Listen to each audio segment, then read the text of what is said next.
Anybody else's trash man, show up super early in the morning so that if you don't get your trash out on Friday, you're done. Check out my yard, y'all. Isn't that pretty sweet? How'd you like to be my neighbor? So my lawnmower died. So that's one of the things we're going to be doing on this video.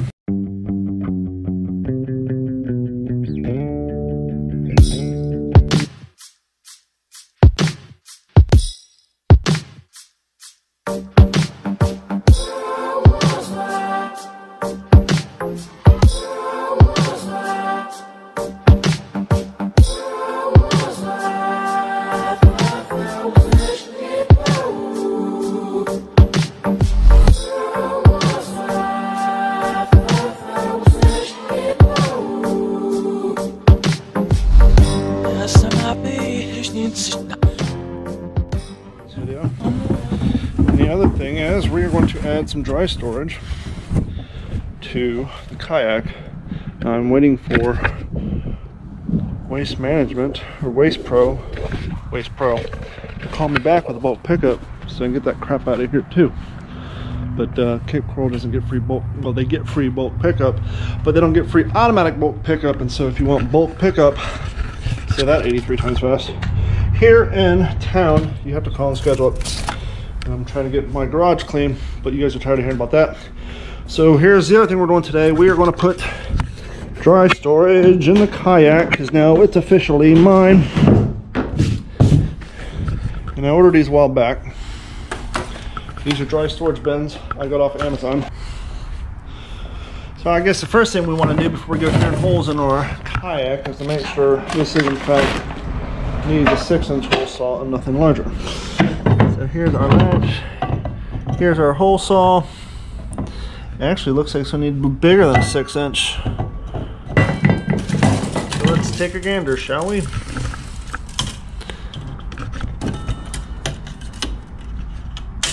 So it looks like we'll need a 6.5-inch hole saw. 6.5-inch hole saw with arbor. 18 bucks. Yay. So here we go. Buy now. I guess we'll have to wait a few days to do this project. Okay. So as we're waiting for the 6.5-inch hole saw to show up, it's raining. This will be a perfect day to get my lawnmower fixed, hopefully, so I can get this ugly mess mowed. So, I kind of feel like I'm doing an episode of Cars and Cameras, and I should put in a plug for Go Power Sports right here, but we don't have any plugs, well, because we don't have any followers or viewers. So if you guys want to help us in that fact, share us with your friends, like and subscribe if you haven't done so. Looking at our statistics, most of our views come from non-subscribers. You guys are always getting dirty. Anyhow, most of our views come from non-subscribers, so if you're watching this, please like, subscribe, share us with your friends. But back to the task at hand. Let's see, this has been sitting overnight. I doubt it's going to change today.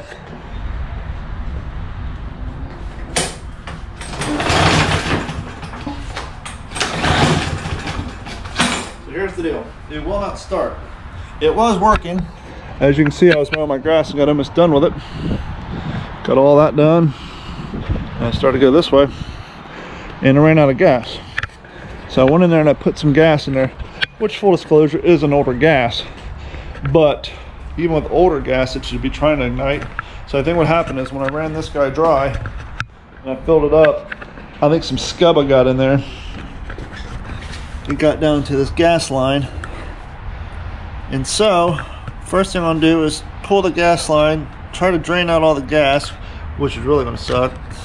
And apparently there's a fuel filter in there, so I'm gonna pull that fuel filter out, see if there's any funk in there, and then go from there. Guess we can pop this off, make it easier to get back in that area. So maybe I should start there.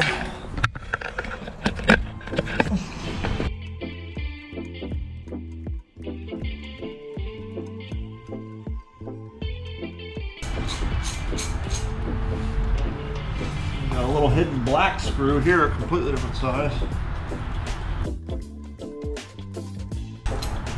This Craftsman socket garbage, we really should take advantage of the lifetime warranty on They're hand tools.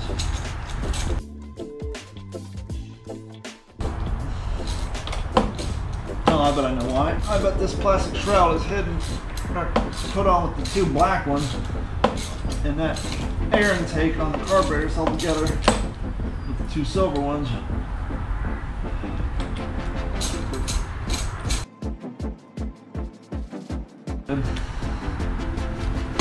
No,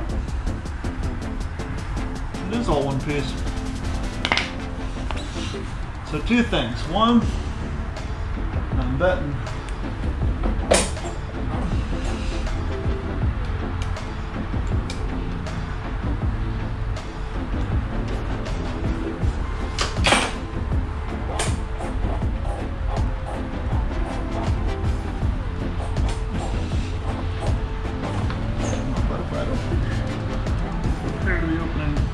anyhow, first things first, I need to drain this gas, which is gonna suck because it's full.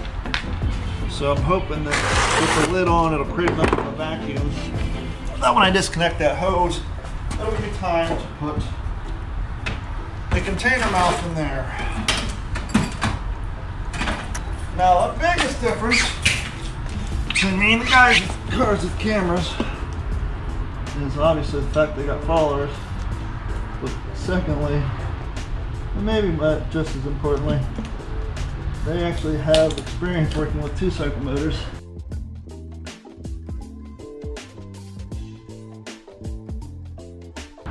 Okay. Now we have our clamp back, and we're going to try to pop this off in a manner that we can collect gas without making a huge mess.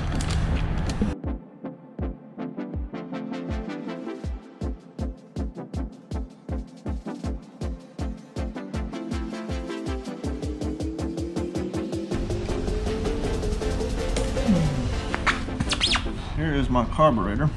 Whoops. Has gas in the float bowl.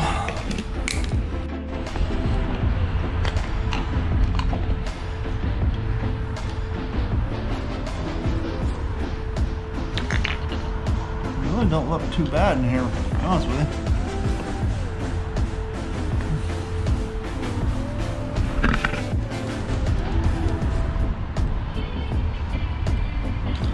Once again, I am not a lawnmower mechanic. I think the problem was the cable that controls this butterfly wasn't working properly. I think,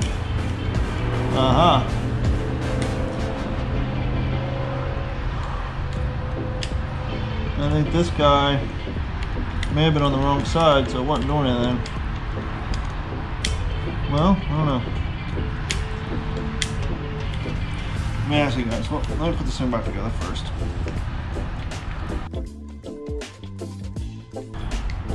Okay, so the way I pulled it off, this guy was like this. And when I pulled the cable up there, nothing, the butterfly wasn't opening. I'm wondering if this moves to this side.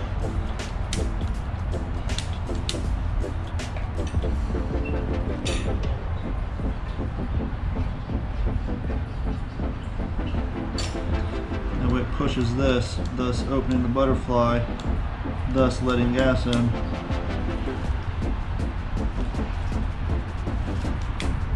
I don't know. But I guess it would make more sense while I had this off to go ahead and blow some air through there and just clean this thing up altogether.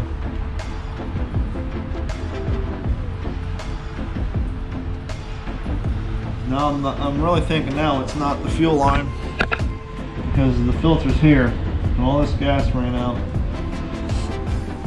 which tells me that there's not a blockage here, which was my initial thought. I'm thinking now it's because the carburetor wasn't opening. I don't think I was getting enough fuel.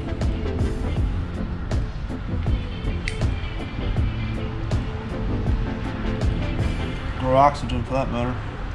Let's see. Guy went on here.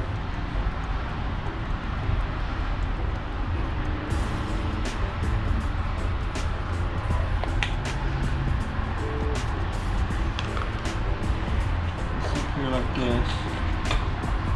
And this guy was like that, so it wasn't getting any oxygen. That don't make any sense.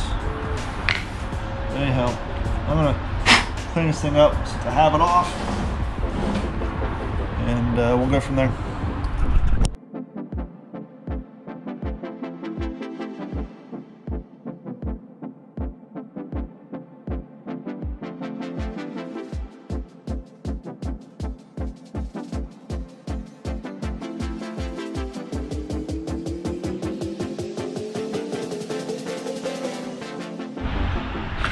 Okay, now that we have blown out the carburetor, and probably not necessary, but all the crap from here, I'm going to try to put the carburetor back, hook up the springs and the gas line, put a little bit of gas in there, and see if the problem was this whole time the fact that the butterfly wasn't opening.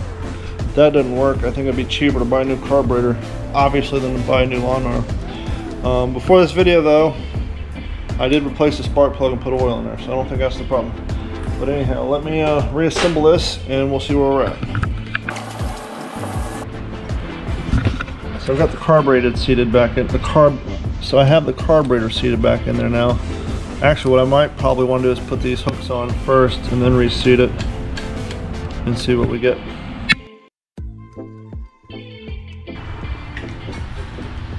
Really, that's the rear one. Now this one I'm not too sure about, the front one. So I'm just going to hook this in there for now. Slide this guy back in here. Plug them in. So the butterflies are closed like they were before. But now if I pull my trigger, they still don't open. So that's not it either.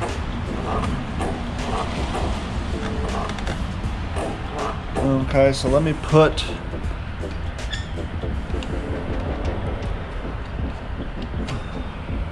so maybe when this gets to a certain RPM, this pushes this open. I'm really not sure. But it makes more sense like that because the way it was before was like this. And if I press this, nothing happens. So when I went to pull it off, this was in front of this bar, and as you see, I can hit this for days and nothing happens. And whatever this guy does back here, it opens it, but once again, if I push on this, nothing happens. So to me, it makes more sense to have it back here so that if I push on this, it opens. And then this guy back here, whatever he does, kind of opens it halfway. And then when you pull, when this activates, this opens it all the way. Whereas when I pulled it apart, this is in front, so this guy, when you pull back, would open a little bit. This guy didn't know nothing at all. So I'm gonna put him back like this and put a little bit of gas in here. I might just might check this just in case. But once again, I really don't want to pull this off because when I unplugged this, a ton of gas came out, which leads me to believe that this is fine. But I guess since I already have it drained, it would make sense to go ahead and do it now so I don't have to do it later.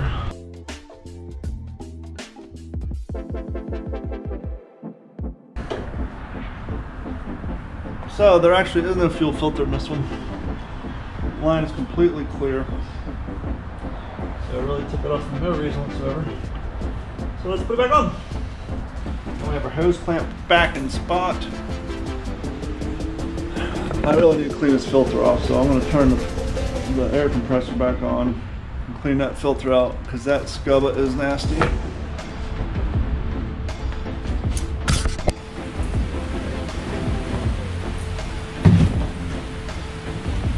Just a smidge because I'm going to have to drain it all out again.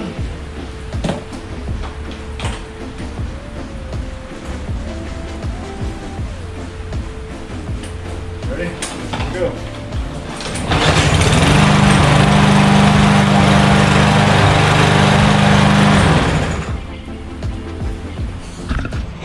Okay, full disclosure, I can't tell you exactly what I did to make this work, but if I had to guess, it was because the butterfly wasn't opening.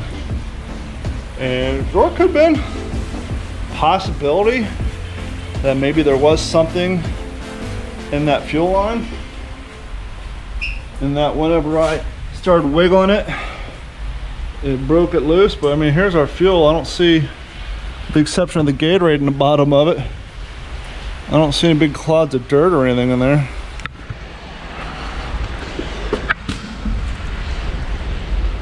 But the good news is it's working, and the bad news is it's raining, and so now I won't be able to get my lawn mowed today. Anyhow, I could go out and train in this, could go out and do some running, but I already ran this morning because, as you guys know, I was sick back in February and I didn't run for 3 weeks.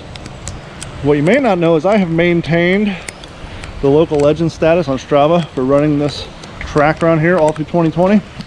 But because I didn't run for 3 weeks in February, some local kid stole it from me, and he was ahead of me by two